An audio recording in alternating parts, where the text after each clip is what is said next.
இயேசு கிறிஸ்துவின் இன்ப இனிய நாமத்தில் வாழ்த்துகிறோம். இன்றைய வேத வசனம்: நீங்கள் எனக்கு தீமை செய்ய நினைத்தீர்கள், தேவனோ இப்பொழுது நடந்து வருகிறபடியே வெகு ஜனங்களை உயிரோடே காக்கும்படிக்கு அதை நன்மையாக முடிய பண்ணினார். ஆதியாகமம் 50:20. Today's Bible verse: But as for you, you meant evil against me, but God meant it for good, in order to bring it about as it is this day, to save many people alive. Genesis chapter 50 verse 20. யோசேப்பு தன்னுடைய வாழ்க்கையில் பல சோதனைகளை கடக்க வேண்டி இருந்தது. வாலிப வயதில் அவர் மீது பொறாமைப்பட்ட சகோதரர்களால் அடிமையாக விற்கப்பட்டார். பின்னர் தான் செய்யாத குற்றத்திற்காக சிறையில் அடைக்கப்பட்டார்.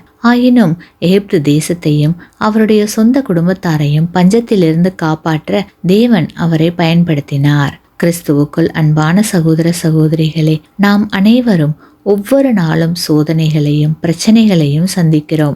ஆனால் யோசேப்பின் வாழ்க்கையில் ஆழமான தாக்கத்தை ஏற்படுத்த தேவன் உதவியது போல நமக்கும் உதவி செய்து நம்மை பயன்படுத்த அவரால் கூடும்.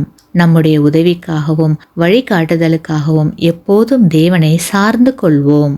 ஏனெனில் தேவன் எப்போதும் நம்மை பார்த்து கொண்டிருக்கிறார், கேட்டு கொண்டிருக்கிறார். ஆமேன்.